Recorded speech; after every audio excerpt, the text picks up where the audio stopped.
Udaya Anil vlogs. இன்னைக்கு vegetable white kurma பண்ணலாமா?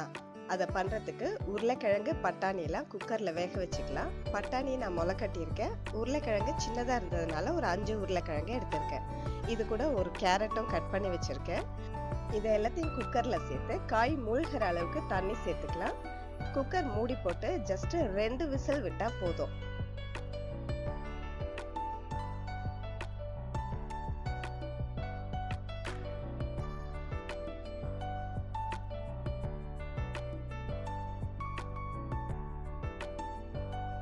அடுத்து 3 மீடியம் சைஸ் பெரிய வெங்காயம் எடுத்திருக்கேன். அதை நல்லா பொடி பொடியாக கட் பண்ணிக்கலாம். சாப்பரில் போட்டு சாப் பண்ணிக்கிறதா இருந்தாலும் பண்ணிக்கலாம்.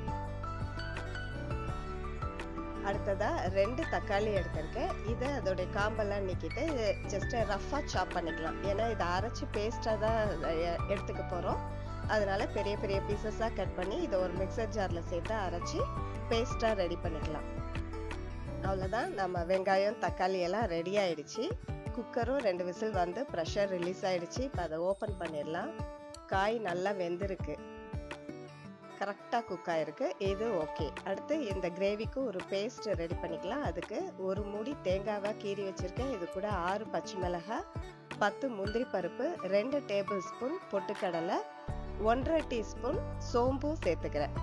இங்கே சிங்கப்பூரில் கசகசா வந்து பேன் பண்ணியிருக்காங்க. அதை நம்ம ஊர்லேருந்து கொண்டு வர முடியாது, இங்கேயும் கிடைக்காது. உங்களுக்கு கசகசா கிடைச்சதுன்னா 1 டீஸ்பூன் கசகசாவும் இது கூட சேர்த்து ஃபஸ்ட்டு கோர்ஸாக அரைச்சிட்டு வந்துடலாம். அடுத்து இது கூட சின்ன குழிக்கரண்டியில் 2 குழிக்கரண்டி தயிரும் சேர்த்துக்கலாம். இது ஒயிட் குருமாங்கிறதுனால நான் தக்காளியோட அளவை கம்மி பண்ணிவிட்டு அதுக்கு பதில் தயிர் 2 கரண்டி சேர்த்துக்கிறேன்.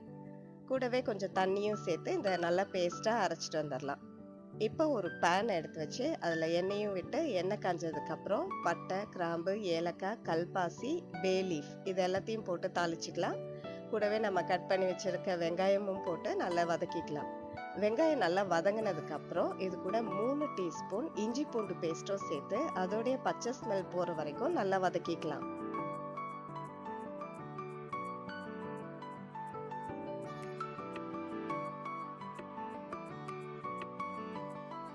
இஞ்சி பூண்டு நல்லா வதங்கினதுக்கு அப்புறம் அரைச்சி வச்சிருக்க தக்காளி பேஸ்டையும் சேர்த்து நல்லா வதக்கிக்கலாம்.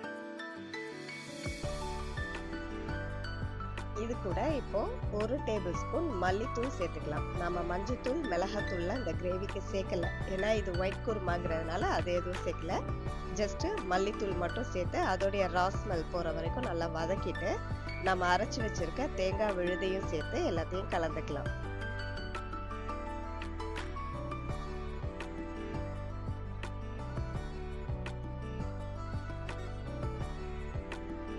கிரேவிக்கு தேவையான தண்ணியையும் இப்போ சேர்த்துக்கலாம்.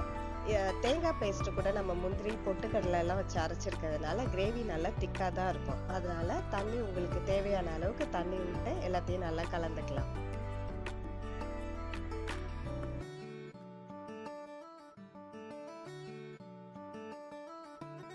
இந்த டிஷ்ஷுக்கு தேவையான உப்பும் சேர்த்து கலந்துக்கலாம்.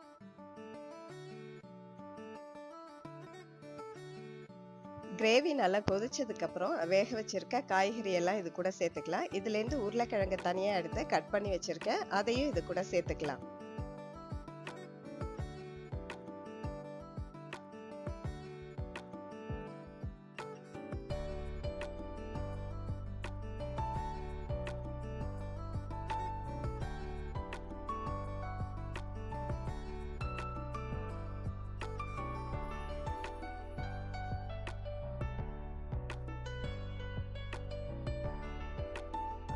காய் சேர்த்ததுக்கு அப்புறம் நல்லா நிறைய கருவேப்பிலை சேர்த்துக்கங்க. கருவேப்பிலையோடைய வாசனை இதுக்கு சூப்பராக இருக்கும்.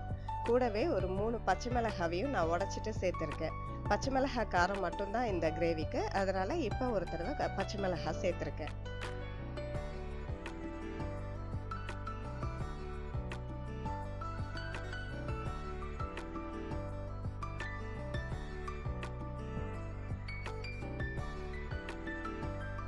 கடைசியாக ஒரு கை நிறைய மல்லி இலையும் பொடியாக கட் பண்ணி சேர்த்து கிளறி 1 நிமிஷம் கொதிக்க வச்சு இறக்கிட்டோன்னா சூப்பரான ஒயிட் குருமா ரெடி.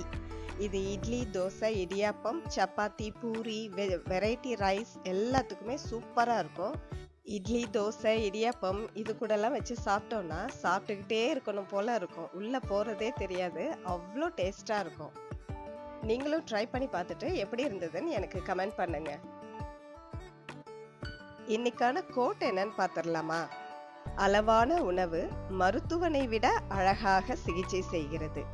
பிடிச்சிருந்தா வீடியோக்கு ஒரு லைக் கொடுத்துட்டு உங்க ஃப்ரெண்ட்ஸ் அண்ட் ஃபேமிலிக்கும் ஷேர் பண்ணுங்க. நீங்க இப்பதான் ஃபர்ஸ்ட் டைம் நம்ம சேனலை பார்க்குறீங்கன்னா மறக்காம சப்ஸ்கிரைப் பண்ணிக்கங்க. கூடவே இருக்க பெல் பட்டனையும் பிரஸ் பண்ணிக்கங்க. அப்பதான் நான் போடுற வீடியோஸ் உங்களுக்கு நோட்டிஃபிகேஷன்ல வரும். உங்களை நான் இன்னொரு இன்ட்ரெஸ்டிங் வீடியோல சந்திக்கிறேன். அதுவரை நன்றி, வணக்கம்.